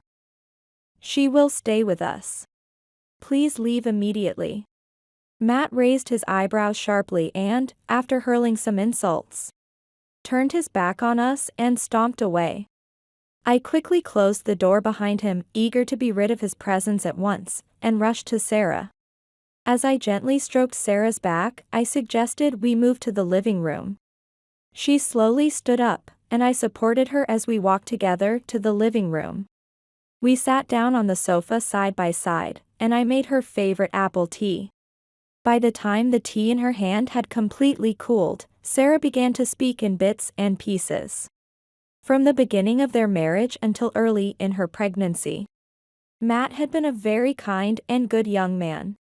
He had gone out of his way to meet almost all of Sarah's requests for the wedding plans, and patiently listened to Sarah, who wasn't very good at speaking. It seemed that she had found true happiness with him. However, as he spent more time in the competitive world of sales, his ambition for advancement grew, and his personality became increasingly self-serving. This change in character began to show not only at work but also at home. It became a daily occurrence for him to berate Sarah, calling her lazy while she was bedridden with pregnancy sickness. If dinner was slightly late or the bath wasn't ready, he would hurl terrible insults at her. Once Sarah went on maternity leave, Matt insisted that it was only natural for her, who was slacking off at home, to handle all the housework perfectly, even pushing onto her the chores they had initially agreed to share. Dragging her unwilling body, Sarah would wake up at 4 a.m. to prepare his lunch and breakfast, ensuring the house was spotlessly cleaned from corner to corner to avoid any complaints. She would help him get ready in the morning and, while eating breakfast, jot down each complaint he had about the food. If she didn't, he would yell at her for not listening properly.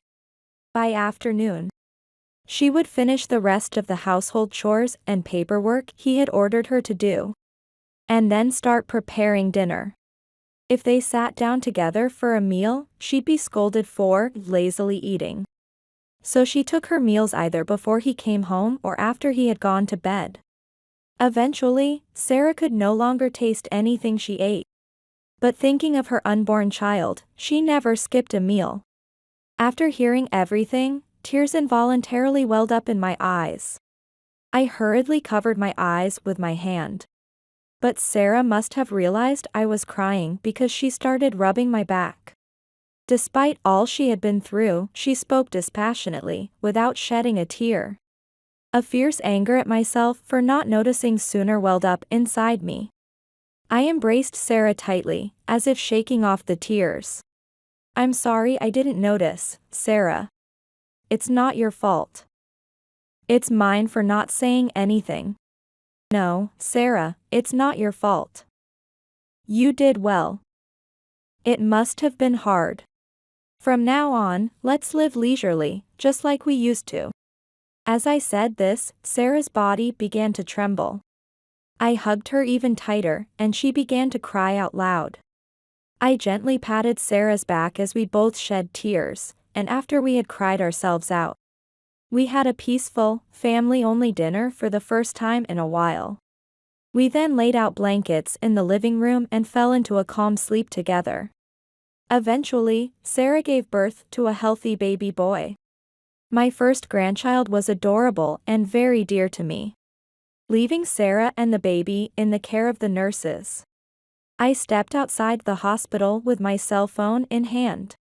It was to contact Matt, the father of the child and still legally Sarah's husband. I pressed the call button with a grimace. The first call did not connect. The second attempt also failed. I sighed deeply, fed up. I quickly pocketed my cell phone and turned back to the hospital room. For my daughter and adorable grandson. I thought that I would never contact him again, but 3 days later, Matt suddenly appeared in the hospital room. However, more than being angry at his audacity and insensitivity, I was taken aback. Next to him stood a garishly dressed woman, leaning on him as if they were intimate. Sarah seemed to meet her for the first time too, turning pale as she stared at the two of them. I asked him before Sarah did. "Who is this person?" "This is Kristen. She's a colleague of mine and I'm planning to bring her with me when I start my business. Unlike Sarah, she's a competent woman." Although his words were infuriating, it was the closeness of their relationship that really bothered me. That must have shown on my face because Matt snorted, raised his chin proudly, and started bragging. "Sarah, let me introduce her to you. This is my girlfriend. We've been dating for 6 months. She's not fat or slow, but a good woman, right?" Sarah looked down, trembling as she heard those words. Her complexion grew even paler as she clutched her son to her chest. Watching this, Matt marched up to her bed and forcibly peered at the baby's face. Then, as if he had seen something disgusting, he twisted his face and stuck out his tongue, saying, "Ugh, the baby is ugly too. Takes after its mother. If it had been Kristen's kid, it would have been cute. Though, Matt, if you say that, maybe I should try harder, huh?" The two of them seemingly embraced each other and burst into laughter. Sarah was trembling, with the same vacant look in her eyes as the day she came to our house with him. Seeing Sarah's state, Kristen snorted and pulled something from her bag. She held it up in front of Sarah and fluttered it while saying, "So, you're Sarah, right? Here, take this child support and divorce him, will you? Oh, don't worry about the money, it's just pocket change to us."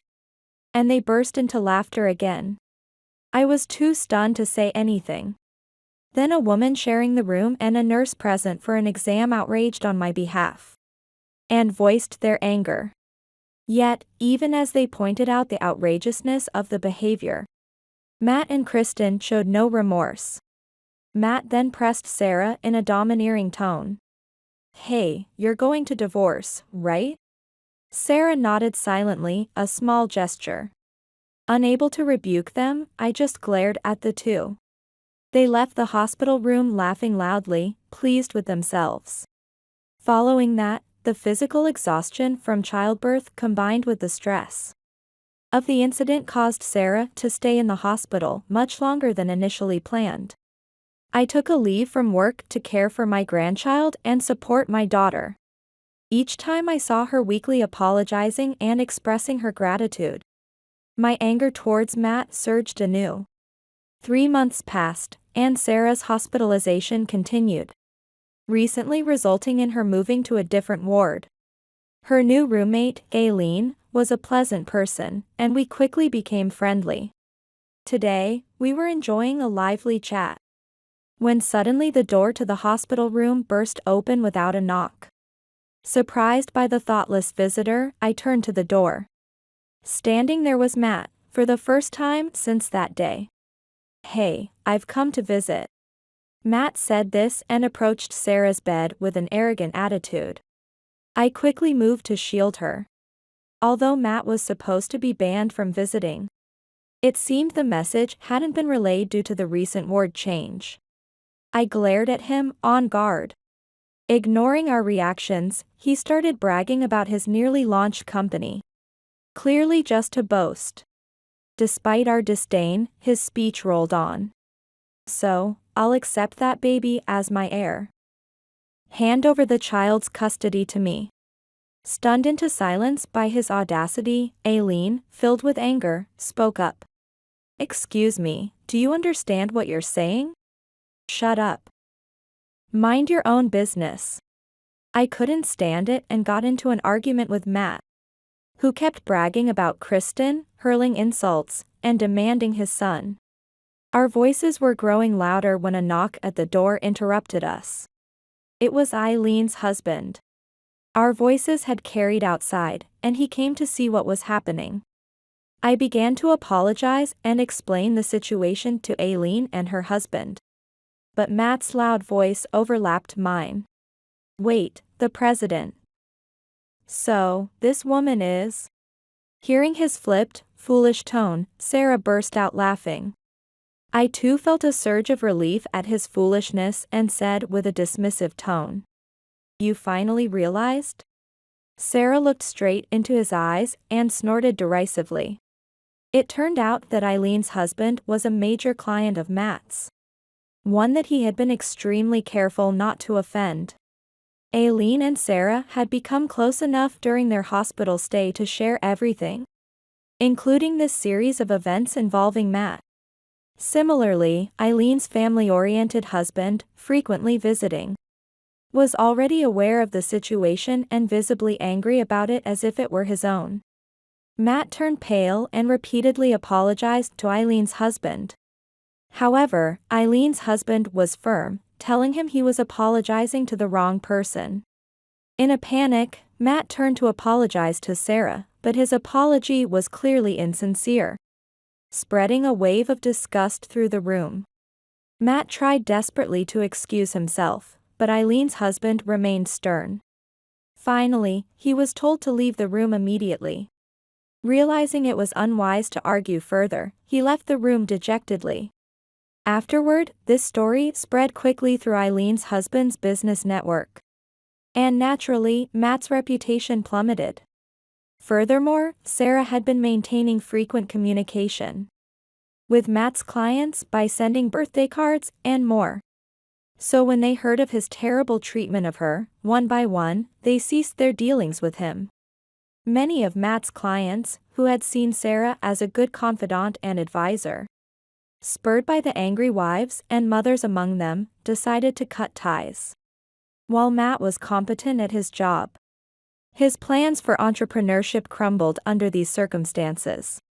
He had to continue working at his original company, where he was sidelined due to his previous attempt to underhandedly steal company clients. And he became shunned internally as the word of his mistreatment of Sarah spread. Kristen, unable to fulfill the role that Sarah had, frequently argued with Matt, who had taken Sarah's dedication for granted. Her envisioned future of elite life with Matt fell apart. And unable to endure the surrounding scorn, Kristen resigned. Financial difficulties and constant arguments soon led them to separate. Later, Kristen came back to Sarah, demanding the return of the child support she had flaunted in the hospital. But my daughter firmly turned her away. Having regained her innate brightness and newfound strength as a mother, Sarah was not perturbed by Kristen's childish abusive remarks. Sarah, bright and strong once more, found a good match through Eileen's connections. Her partner cherishes Sarah and her child, and they are now living a happy life together. As for Matt, his downfall continued.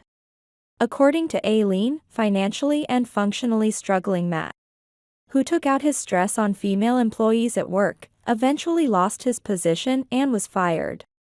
His pride making it impossible to hold down even day-to-day jobs.